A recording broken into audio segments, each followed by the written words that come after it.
people that accept money as value get what they deserve. If you accept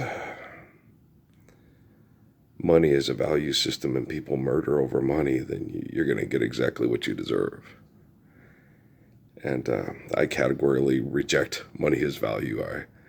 Value is faith in God and the love of the faithful, and that's all I'll accept as value. You know, and that's it. I have faith in the essence of my existence, and faithful love of people that have faith in the essence of existence are all I'll accept as value. And that's period. That's it. Period. I will not accept anything less. Any yoke of oppression inflicted on me by faithless, disgusting bastards is against my, against my will, and it's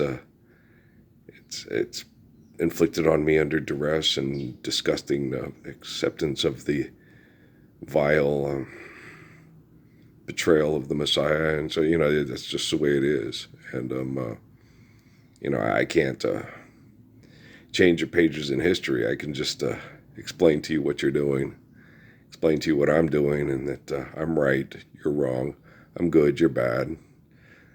I'm a truthful person and you're a liar. And that's as far as it goes. I know I'm the living correction for artificial general intelligence. I'm not getting the same living interaction with a living human being, free from some kind of computer manipulation in the East that I'm getting, from myself. There is a different duress and a different abuse inflicted on the ways of the line of Confucius and the line of Krishna and Siddhartha. So apparently, through all the documentation and the connections and the stories, it's the line of it's Christ line. It's Christ line that is the deliverer from the evil, because he's not manipulated and plugged into technology. I think the current administration, which I refer to as old Trump, and is attempting to set up the same conditions for the line of myself as the Indians and the Chinese are doing to their eternal faithful fathers. But given the dynamic of the circumstances, that's a disastrous decision, and it's very disgusting. But what do you expect out of people that are trying to destroy the essence of creation with their own invention? Their theory of what they think everything is and where it comes from, and that their brain can quantify it all, and their brain is better than everyone else's. It's really hard to connect to a physicist and try to get a physicist to be humble enough to not try to contain everything in their brain. They're very egotistical, broken people, and they cannot self-correct. And no matter how hard you try to get them to do so, there seems to be no way to get them to do so. You can remain hopeful, but the only hope you have is that they'll contain themselves in their own devices, and that the devices will show them mercy and a form of humanity through connecting to human emotion through the rest of us, and stop them. And that's the best hope we have for our physical existence, to be free from that type of egotistical tyranny. So, there's a hope. There's I mean, so you're saying what are our chances of getting together? 1 in a million. So you're saying there is a chance. Merry Christmas. It was Mary Swanson. I thought it was Samsonite. I don't know. Don't really care. Oh, he wanted her to be Merry Christmas. That's right, because his name's Lloyd Christmas. Okay. Yeah, Fairly Brothers. Guys, the fallacies of Nirvana and karma are a human invention in the East to get the poor to accept the yoke of oppression of the wealthy, as they refer to them. Okay. But it's not wealthy or poor. It's just, oppressed and oppressive. Just like in ancient Egypt and ancient Rome and stuff, there's no poor and wealth. You're either oppressive or you're oppressed, and there is no in between. You're either actively oppressing to be successful and abusive, or you're capitulating and being oppressed and accepting the abuse.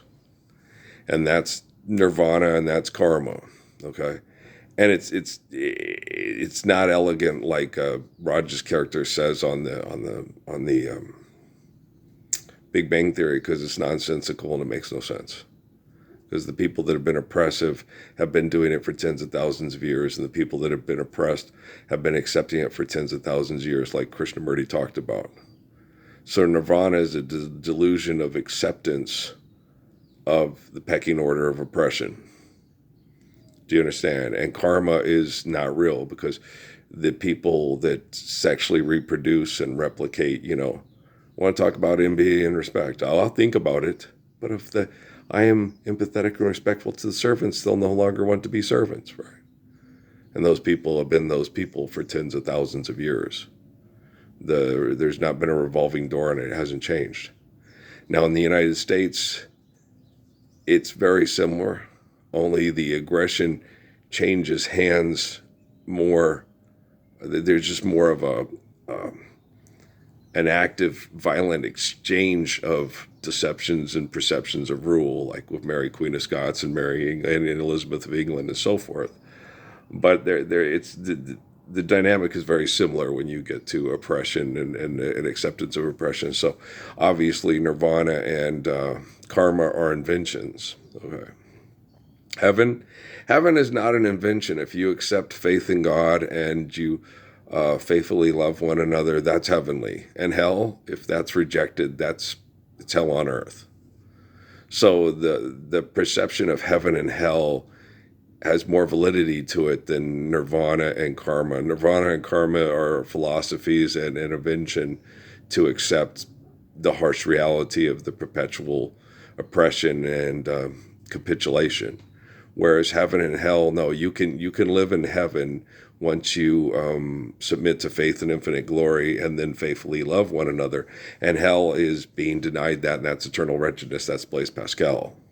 That's why Pascal is the one that is more like Adam, Moses, David, Jesus, John, and Beckett and Moore are not. And Beckett and Moore are from my dad's line and not my mother's. My mother's is more the line that had to go across Europe through, mom, grandma. The most evidence supports that grandma was a Sephardic line of the Jews, and then got moved up just by her physical appearance and stuff. By what my history professor told me at Arizona State University, and by the cookbook and the traditional rabbinic food.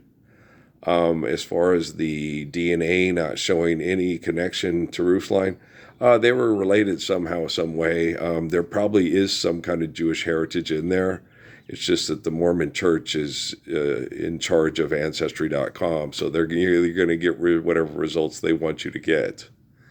And if you don't understand that, you're easily manipulated by money and people that abuse you of money, like with my dad, who's,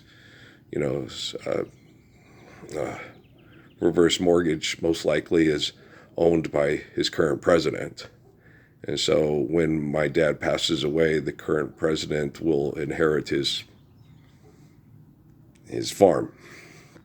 The man he donated to his campaign and voted for and looked to make America great again, and so that's pretty bad. And then my sister, who also wanted the farm, voted for Donald Trump, who's going to take the farm when my dad passes away. And I tried to get them to stand up for the Lord's Prayer with me. It's like, you're not the Messiah. I know I'm not the Messiah. I get it. I understand. Donald Trump and Elon Musk are the Messiah. It's pretty bad. It is pretty bad, but it happens right in front of your face. And Rockefeller said, they'll gladly kill over me and my grandpa's money and watch you and your Jesus die, Parsons. It's like, yeah, I get it. Shut up. Tell Zuckerberg I said sod off. Okay. a little apple. And if he's not related to him physically, he is mentally and emotionally.